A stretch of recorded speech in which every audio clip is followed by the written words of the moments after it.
Welcome everyone to our event, Media Narratives about Environmental Justice and the Climate Crisis. My name is Vanessa Graber, and I'm the News Voices Director at Free Press. If you don't mind, please tell us who you are in the chat by sharing your name, affiliation, and where you're zooming in from. Free Press is a national media advocacy organization fighting to give people a voice in the crucial decisions that shape our media. I'm also a journalist here in Philadelphia at the Philadelphia Hall Monitor, and we organize this event in partnership with our colleagues at the Center for Cooperative Media and the New Jersey League of Conservation Voters. The News Voices Project organizes communities, journalists, and newsrooms to build power and advocate for the news, information, and narratives that people need to thrive. We do this by collectively dreaming up new media futures, addressing media harms, designing equitable engagement strategies, and building power for communities. We also train and support journalists and organizers around the country who want stronger local journalism infrastructure. This year, we've seen another year of record temperatures, historic flooding, tornadoes, and hurricanes hitting the mainland earlier than ever. A new Pew Research Center survey finds a majority of Americans think climate change is causing harm to people in the United States today, and 63% expect things to get worse in their lifetime. And a new Eagleton Center for Public Interest polling at Rutgers found that New Jerseyans say that they most frequently seek out or want to seek out local news about weather and weather events compared to other topics like politics or crime. For this reason, we wanted to bring together policymakers and journalists around climate issues and environmental justice to work together to better inform the public. Our goal is to understand how we can report on these issues, understand the impacts, especially in regards to environmental racism and communities of color, and collaborate together to reframe these narratives in the media. So thank you for joining us today. We'll have two exciting panels, one with policymakers working in this field who have recommendations about how to better frame these issues. And we'll also have a panelist with journalists and media researcher who studies these issues, who will talk about their experience and how these things are covered in New Jersey and in national news. Right now, I'd like to pass the mic to my colleague and friend, Joe Amditas from the Center for Cooperative Media. Hi, everybody, and thanks, Vanessa. I appreciate it. This is our second year doing this event, and it's really exciting to see all the interest and all the registrations came in. I think we had around 135, give or take, people register for this. So this is a big event by the center standards. I know Free Press it does national or nationwide work, but here in New Jersey, we're happy to get 20 to 30. So it's great to see you all, and I appreciate you joining us. I'm going to go quickly over just some tech stuff throughout how we'll be doing this throughout the event today. We have two panels, as Vanessa mentioned. I'm still letting people in from the waiting room as I speak.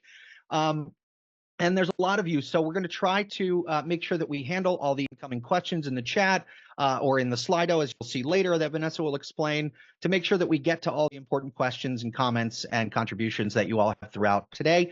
This is a 2-hour session, so make sure that you take care of yourself, take a break, take a step away if you need to.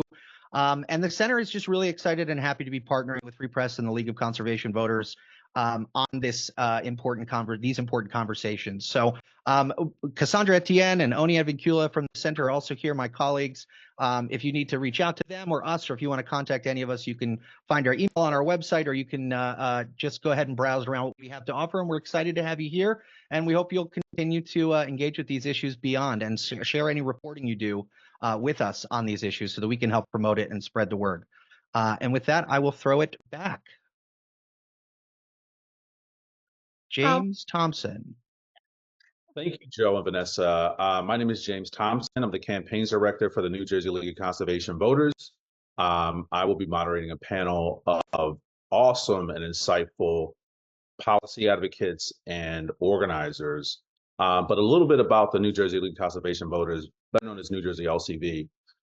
So New Jersey LCV is a statewide political voice for the environment. We elect environmentally responsible candidates to state and local offices, advocate for strong environmental policies, and hold our elected officials accountable to safeguard the health of our communities, the beauty of our state, and the strength of our economy. We also provide the public, policymakers, and opinion leaders with sound, objective information that encourages strong, equitable, and environmentally sound solutions. We work to protect democracy by empowering and mobilizing people to engage in the democratic process. So we have three distinguished panelists, and those three folks are Sharonda Allen, Melissa Miles, and also Maria Lopez Nunez. Just a little bit about the three. So Sharonda Allen is an author, historian, educator, climate activist, and social philanthropist. She's executive director of the nonprofit Operation Grow and a steering committee member of the New Jersey Equitable Energy Coalition, better known as NJPEAK. Sharonda earned her bachelor's degree in sociology and a minor in Africana studies and a master's degree in public administration. Maria Lopez Nunez is the executive director and is the deputy director of organizing and advocacy at the Ironbound Community Corporation. She's an environmental justice organizer and plays a large role in activating and uplifting her community, while also pushing for policies to address environmental injustice locally, regionally, and nationally. She's on the board of the Climate Justice Alliance and serves on the White House's Environmental Justice Advisory Council. In 2020, she helped to pass the country's strongest community impacts law, and it's here in the state of New Jersey. Melissa Miles is an environmental and climate justice advocate who began her career as a community organizer while living in an environmental justice community here in our state of Newark. She holds a MA in anthropology from the New School, yet maintains that her knowledge of environmental justice is rooted in her lived experience, the training she received from veteran organizers, and her accountability to her community. Melissa is the executive director of the New Jersey Environmental Justice Alliance, an organization with a history of leading in the local and national environmental justice movement. Welcome, ladies. Let me just real quick, we're trying to get the tech stuff working here. I got Sharonda, your video is sideways. We got Orlando, I need you to turn on your camera, and then Susan, we'll get you up here as well. Sorry, that's my bad, folks. We got some issues there. So we'll get, yep, we got Melissa, Sharonda, and Maria. So Maria's here. Is this better, Joe? Let me see. Yes, there we go. Okay, now we are on board, folks. Sorry about that. Continue. Thank you. Thank you, Joe. This is great. The four of us, okay, have backgrounds in organizing, right? The first question I really want to take the time to start with, can you talk briefly about, and this is to either three of you, the role that organizers play, and how that role is important in identifying and shaping a narrative regarding issues within environmental justice communities, not only nationally, but more particularly in New Jersey?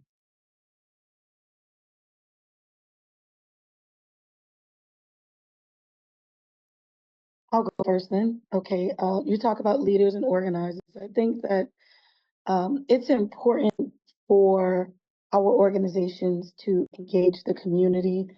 And unfortunately, it's not always easy to do that, because trying to get the word out to massive media outlets and ensuring that they keep repeating it, it doesn't always happen the way it should. But I think that for myself, I do a lot with youth all over New Jersey. And that's one of the best ways to get information into homes, is to get into the minds and hearts of youth in order to get the education out and just the new strategies that people need in their homes. Because I don't think enough of our residents in EJ communities are getting what they really need and finding out what they need to know.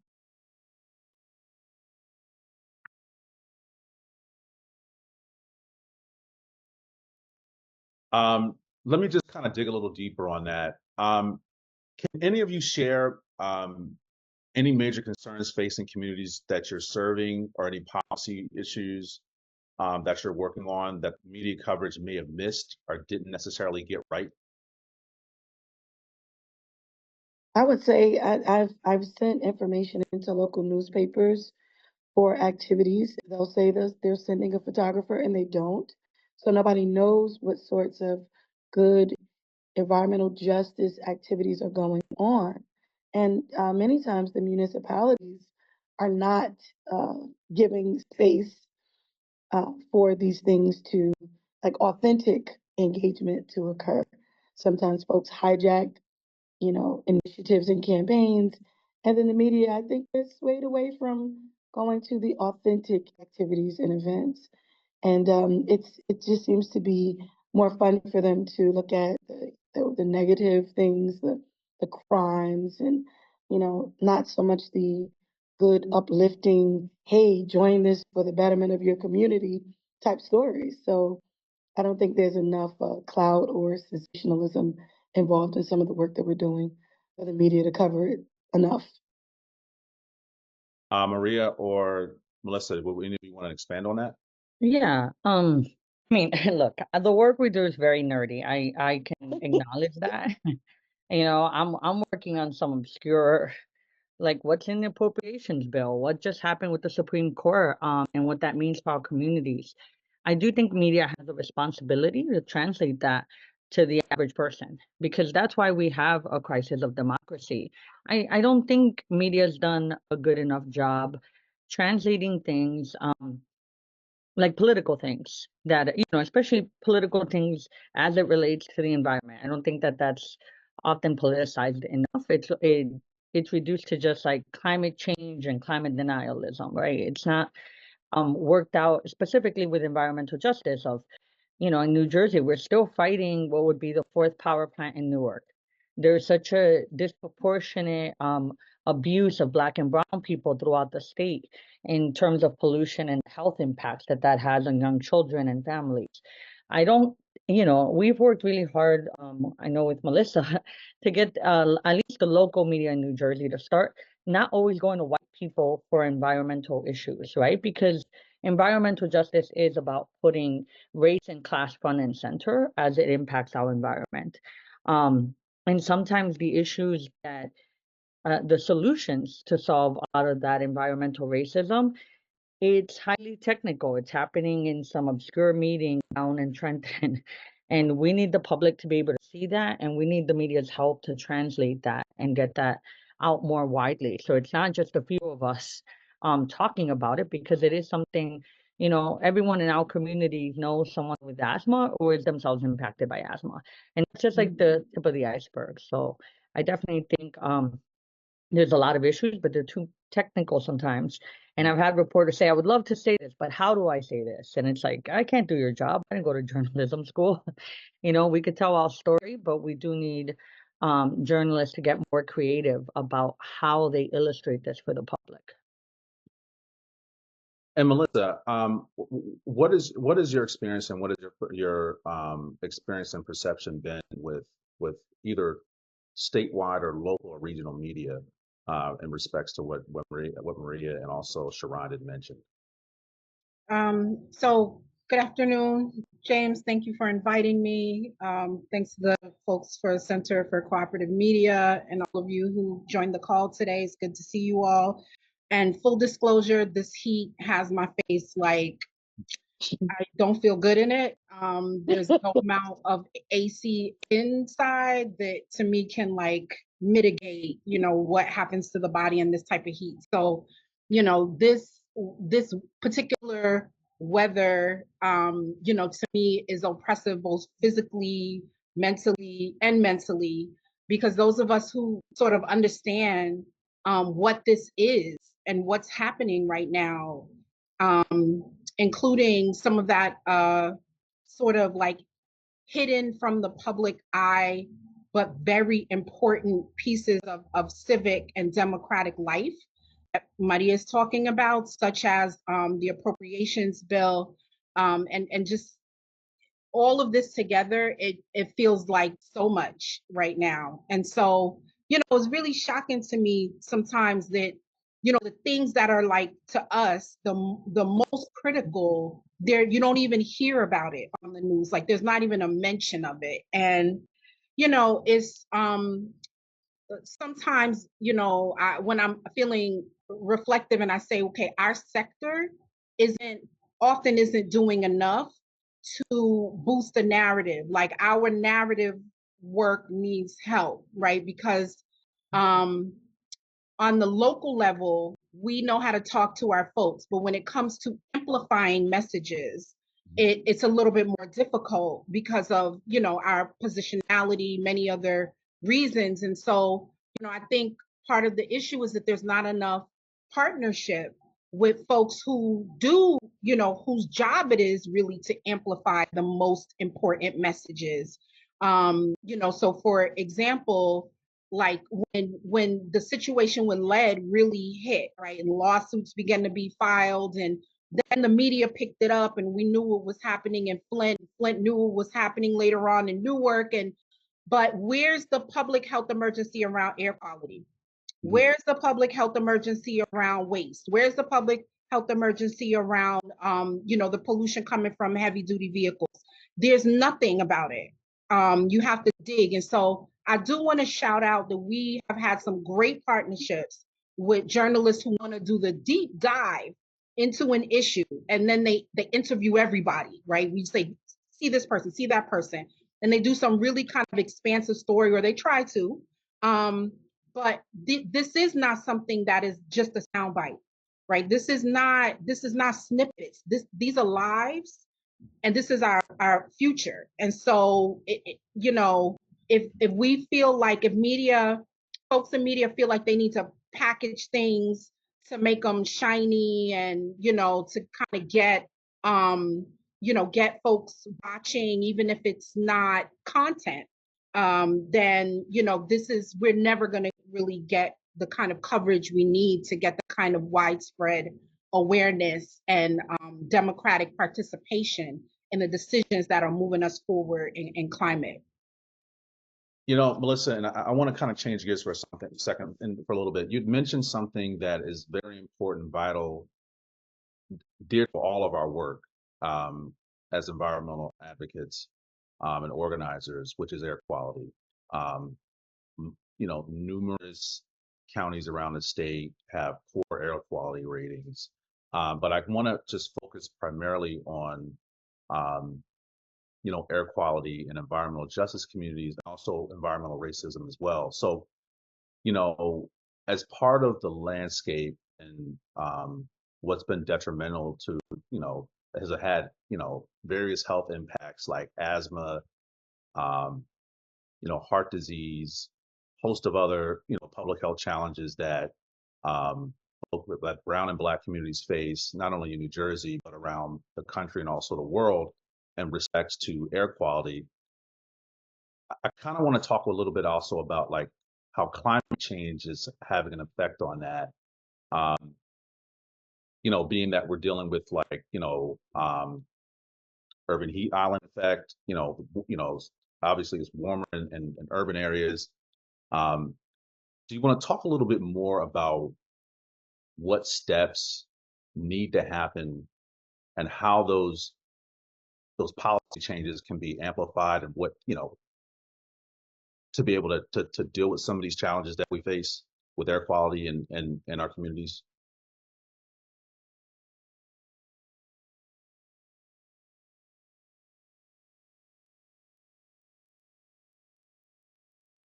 Can I weigh in on that, James?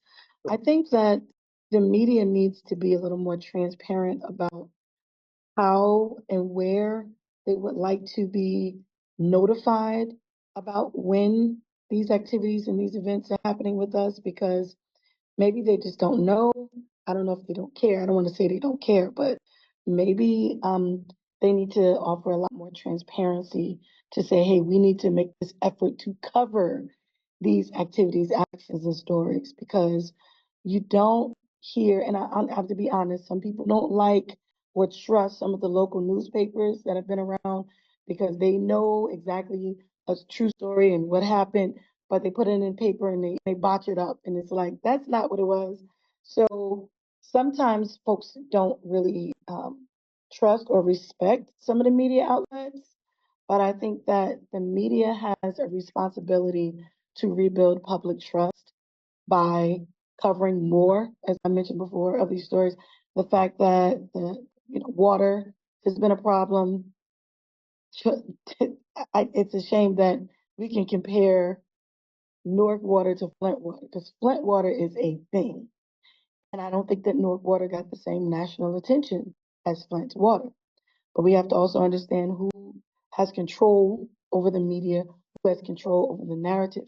And we have to be careful about folks who allow those things to be suppressed, because it doesn't help our people. It doesn't take us anywhere. It doesn't get us anywhere. So I think that we need to definitely have more transparency, and also request that the media is like, hey, I don't know, I guess they're going to get in trouble, because I actually was part of a story about some environmental issues that were happening in a building, like a senior building.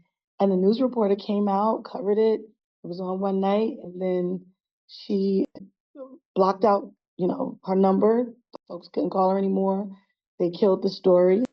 And I'm wondering if that's what's happening with, some of our environmental justice issues. Is someone killing the stories? Is someone saying, don't put that out there, don't tell the world, don't air our dirty laundry? So I think that might be an issue. Well, let me just kind of check with Maria for a second. Do you want to talk a little bit about you're not only focused, you're focused also in the Ironbound community and there in Newark. Can you talk a little bit about some of the effects and challenges that climate change has had, not only within that community but more broadly in Newark as well? Of course. Yeah, I mean, communities like Ironbound and the city of Newark, we're canaries, right? We've been feeling the impacts of climate change now for a while. Just actually when I started in Ironbound, it was right after Sandy. And in Ironbound, we've had massive flooding issues, because you can see the change in New Jersey of not just sea level rise, but the amount of water that is coming down on us, the amount of rainfall that has increased year over year. And in places like Newark, there is an issue of, we've decided to pave everything in the name of progress. You see a lot of high rises go up, but you don't see the right zoning attached to that, right? And again, that's where we start getting nerdy, like looking into the master plans, what is slated for a city. We do see that in places like Newark, when it rains, the water has nowhere to go, so the same um physical infrastructure that causes that flooding is the same physical infrastructure that makes it so hot in a city like Newark, right? We can get up to 15 degrees hotter on the farm, down bottom farms, that's my background, than you have in the surrounding suburb of Summit, New Jersey, for instance, or Montclair. Because if as you actually go up towards Montclair, you can see that it gets greener and greener. um, so going back a little bit, like thinking of sound policy here, we're not addressing tree canopy coverage. We're not addressing like the types of trucks that come and barrel through our neighborhood. In the city of Newark, we have the largest garbage incinerator in the state. And quite frankly, the state of New Jersey subsidizes the incinerator as clean energy. That's air quality policy that affects everybody, right? Because we're all paying for that incinerator, and then considering that produces lead, mercury, dioxin, we consider that clean energy. And I don't think the public was really consulted about that. I don't think they've had discussions, right? I don't think that for most people they would say yes, give our ratepayer money over to an incinerator, for instance, or give our money to building more concrete and not to trees. We actually have a tree fund in the city of Newark that hasn't really been used. We're now trying to plant more trees, right? So there's a lot of issues that end up intersecting, and oftentimes the solutions for, air quality issues, flooding issues, heat, they're really very similar policy approaches and things that we should be looking at. I want to kind of go back to Maria, just for flooding.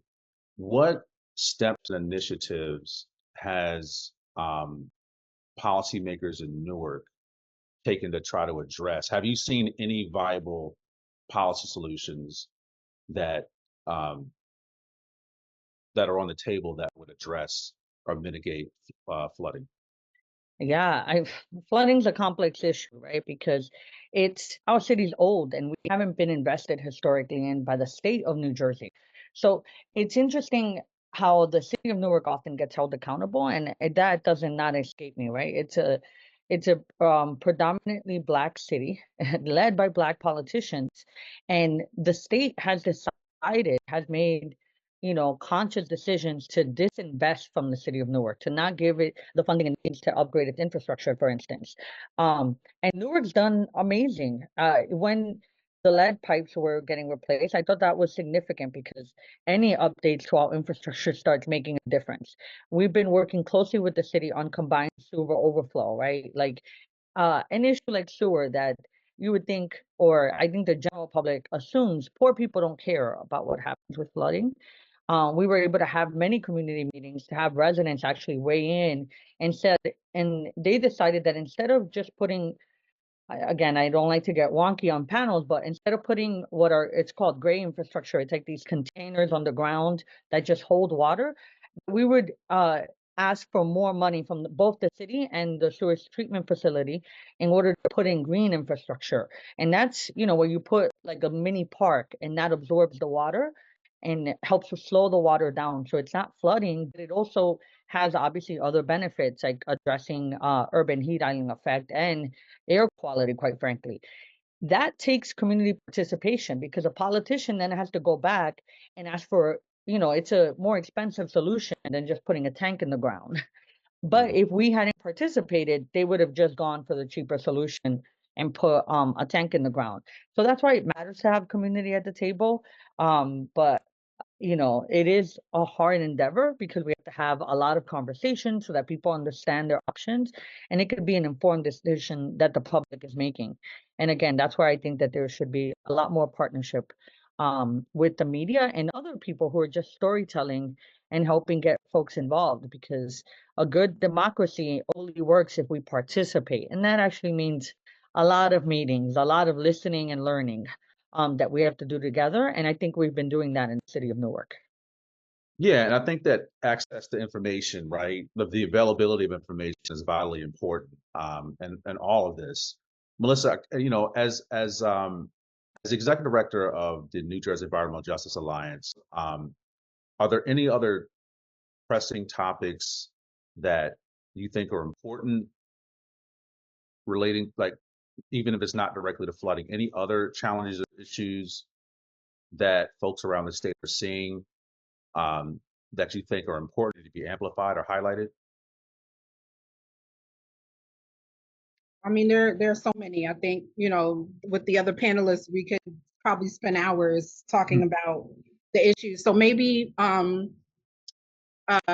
like to, both Ironbound and New Jersey Environmental Justice Alliance were members of a few national alliances, but one is the Climate Justice Alliance, and they use a framework, a just transition framework, where they talk about fighting the bad, building the new, moving the money, changing the narrative, telling the story. So I think if you kind of looked, with those as containers, there's so much to talk about, right? So we're always talking about fighting the bad. So that's like, we have incinerators, we have metal crushing facilities in EJ communities throughout the state. We have problems with heavy duty vehicles that are some of the oldest vehicles on the roads that are serving the ports in our EJ communities. We have issues with flooding and heat island effect and lack of green space. Like, there's so many issues and folks on the ground can really tell you about it, right? Like, I don't need to tell you, people know their lived experience. But then we also have, building the new, and there's so much of that happening in New Jersey. We have communities engaging with, solar, with wind energy. We have communities, already a couple of pilots in the state that are doing e-mobility in communities. We have building decarbonization going forth in New Jersey. And, at every step, organizations like ours are really trying to involve people on the ground in that decision making that weighs in with those policymakers as they develop these programs for New Jersey, moving the money. So, as almost everyone knows, between the infrastructure and the Infrastructure Investment and Jobs Act, the bipartisan infrastructure law, and the IRA, we billions of dollars are kind of earmarked for communities to do climate and infrastructure projects. And so that's coming into the state, both this formula funding going into different agencies, as well as grant funding that many of, the organizations on this call have applied for in collaboration with municipalities or other organizations. So, there's folks who are very invested in seeing a change of resources, and sort of like the role that resources are going to play in revitalizing communities and climate preparedness. And then, like, this is an example of how we're working to change the story, right? To be able to tell our own stories, to make sure that folks on the ground, that their words are amplified. So we're all paid employees of some organization. So this is what we do all day, every day. But there are folks who are just as passionate and just as committed, but they have day jobs, right? And so they're only able to really engage, after hours, or our job is to engage with them so that we bring their voices and their narratives into rooms like this. So, I think there's a lot that we can talk about. There's a lot of power in EJ communities throughout the state. Like, we're not victims. I think one of the most important things about living in EJ communities is that it can make an activist out of you.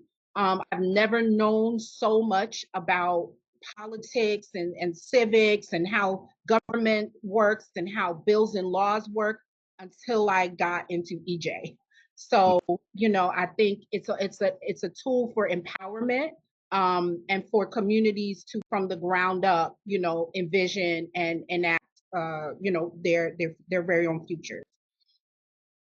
So I want to thank you for that, Melissa. So I want to go into talk a little bit about impacts and environmental racism. And so one of the things that I mentioned before, very briefly in the introduction, was the cumulative impacts law of 2020 that was passed, which makes New Jersey, the national leader in that, would address pollution and overburdened communities. Can anyone talk a little bit about that law, what cumulative impacts are, but then also what other steps need to happen in order to make sure that they're enforced or strengthened if they need to be? Can I start off? Yeah. I'm sorry.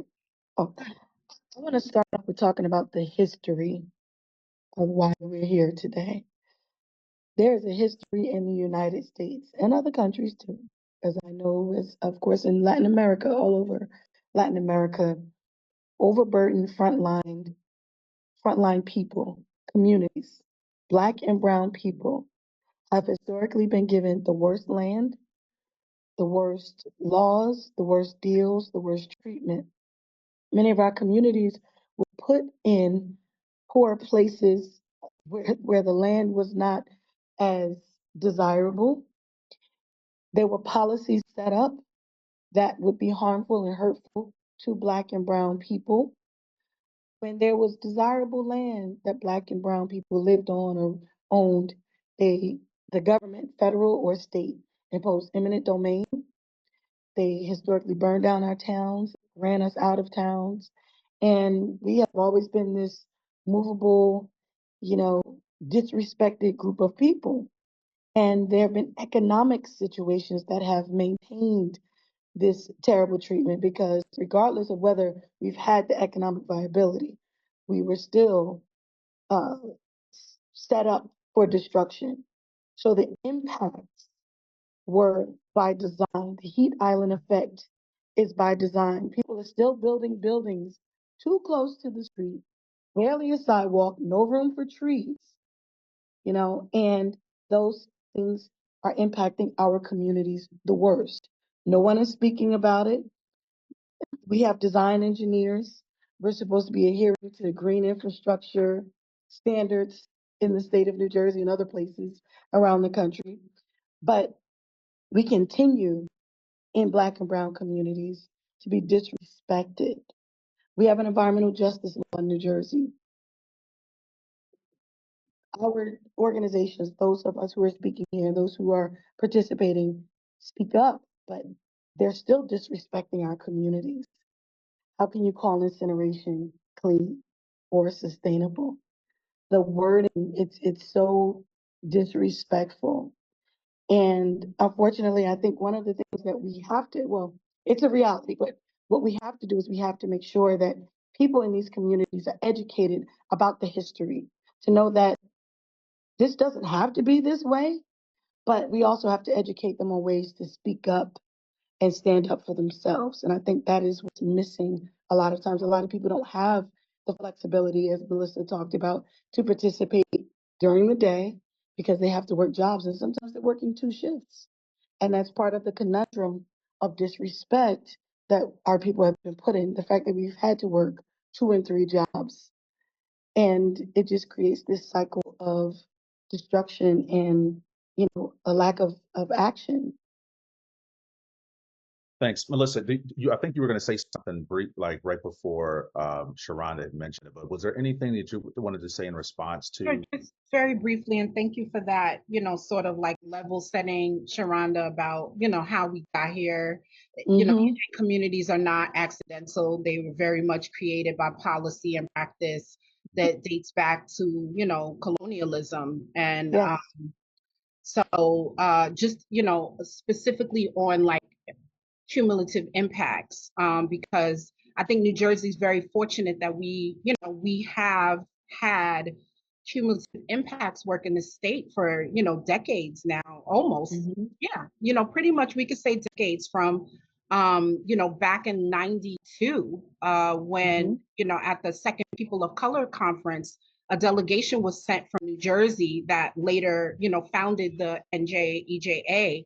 But, since back then, Black and Brown folks, Indigenous folks from around the country had come together and acknowledged, that there were layers of issues impacting communities. It wasn't just, toxic pollution, but disenfranchisement, lack of access to water, lack of access to resources, lack of access to power. And then, of course, the EJ movement sort of growing out of a moment where the mainstream environmental movement would not respond to those issues in Black and Brown communities, right? They said it wasn't their business. So the EJ movement and this action around cumulative impacts really grew out of that research and that data done in EJ communities by, EJ folks. And so, New Jersey is very fortunate that we're very tied into that national movement of EJ, and have had access to how things and studies have developed over the years.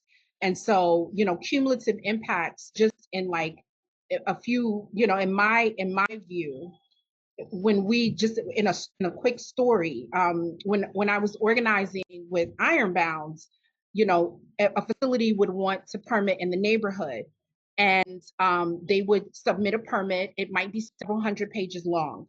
And so, as lay people who were impacted by pollution and through passion and, desire and drive got into the work, we would bring on partners like NJEJA and other legal partners to help us read through these permits. And then we would go to the DEP. And sometimes their staff, as intelligent as they are, they wouldn't have read those permits the way that we read them. So we would have to pick out different issues that we saw in the permit. And then we would say to them, okay, so do you know that the community that this wants to be sited in already has a power plant, already has a sewage treatment plant, is next to the port, and so on and so forth. So really, should this new facility be there? And they would say, yes, because they are only polluting up to the limit of what's allowed. So the DEP effectively gives permits to pollute, but only up to a certain limit, right? So, but when you have multiple facilities, all kind of polluting up to the limit, then there's going to be a cumulative and a synergistic effect of those pollutants compounded on the social determinants of health in that community. And so we would say to the DEP, you can't do this. And they would say, we don't have the regulatory authority to stop these people.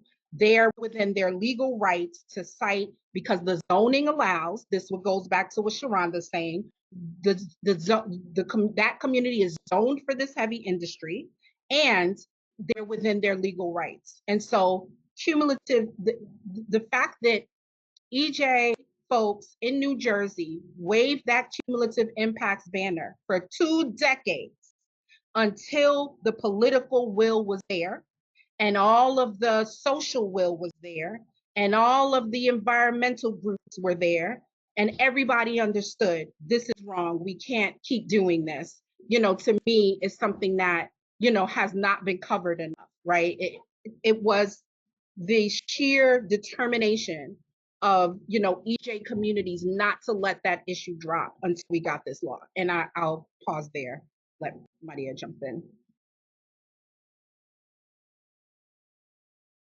Yeah, I mean, look, cumulative impacts, for me, it's very simple. And I always say a third grader can figure it out. And I think there's a naiveness in all of us about how the government works. And it's like the government thought of everything or is actually protecting us. I mean, when it says Environmental Protection Agency, you're like, yeah, they got us. Someone out there must be worried about this.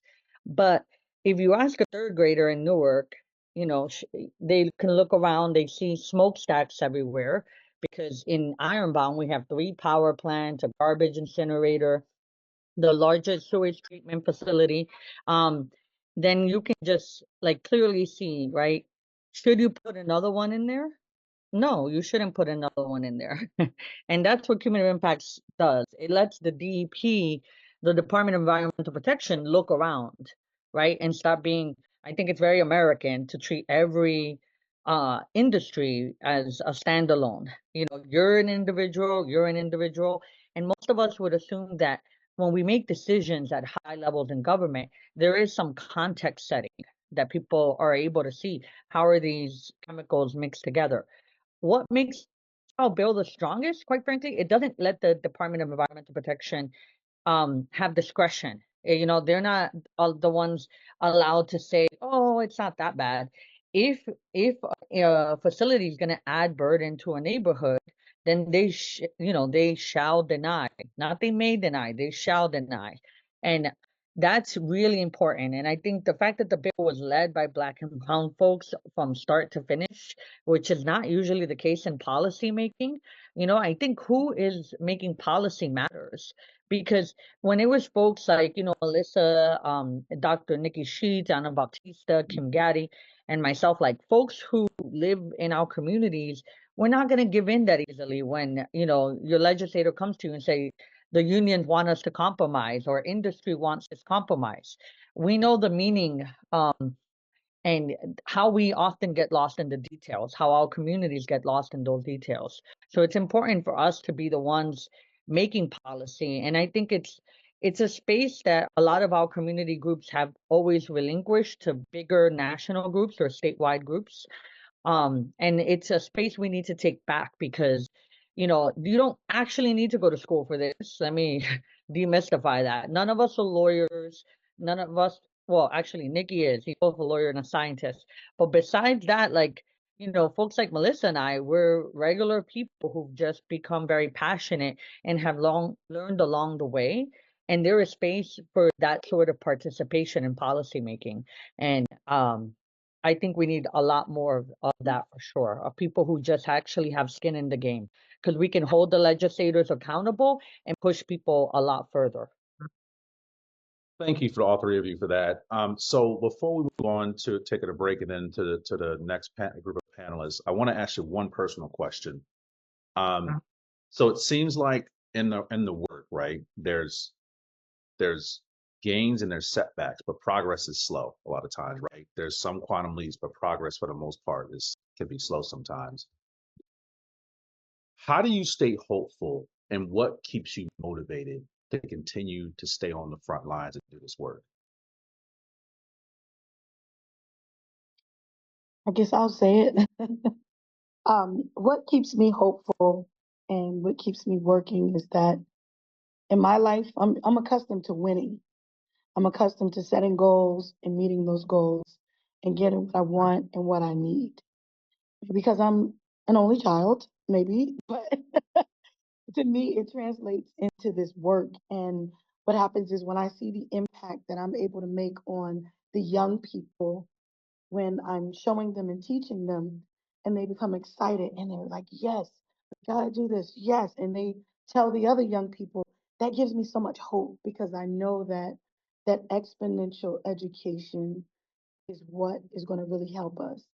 I think what's important is that, we teach people, about civics, what are your rights as a citizen, as a resident, staying on top of legislation and voting, because we have to know that there are particular candidates who are committed to saying we are going to rely more on fossil fuels.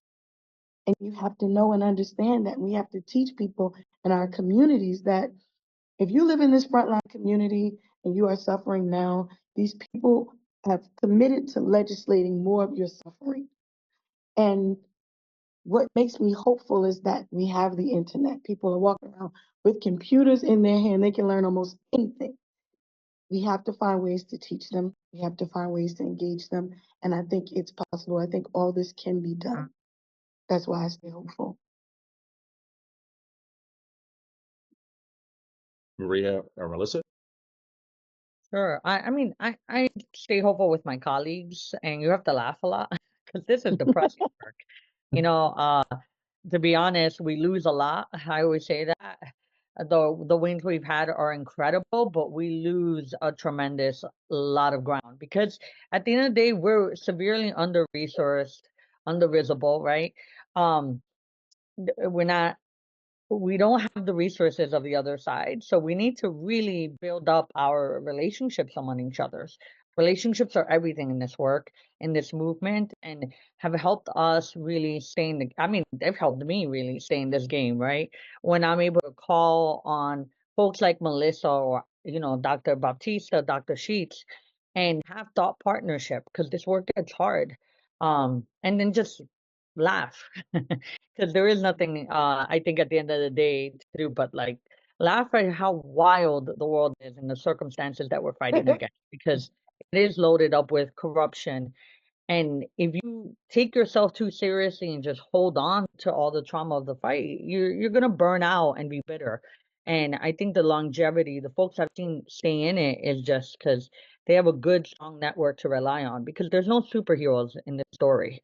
It really does take a village, and it takes us all leaning on each other, for us to keep going. So that's what helps me stay hopeful.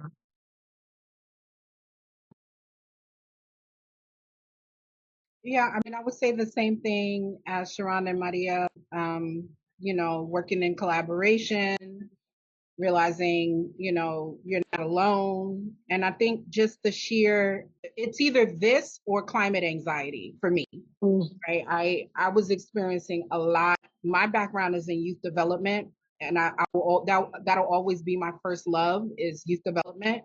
But one day it just occurred to me that if something didn't shift, that college could become a moot point for kids in my community. And I didn't even understand why at that point. It just hit me.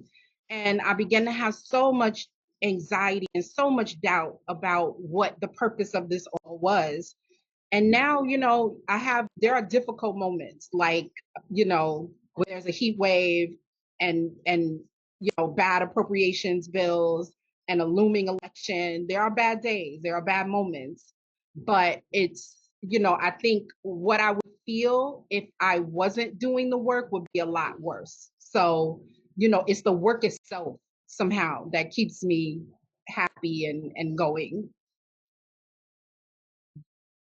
Hey, well, Melissa, Maria, Sharonda, thank you for taking the opportunity out of your busy, very busy and passionate schedules to take the time with us to talk with us about environmental justice, and the climate crisis.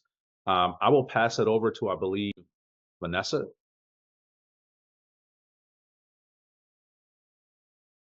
Hello, thank you, James, and thank you for that really insightful panel. And thank you to all of the people who participated to help us better understand as journalists how we can better understand and cover these issues.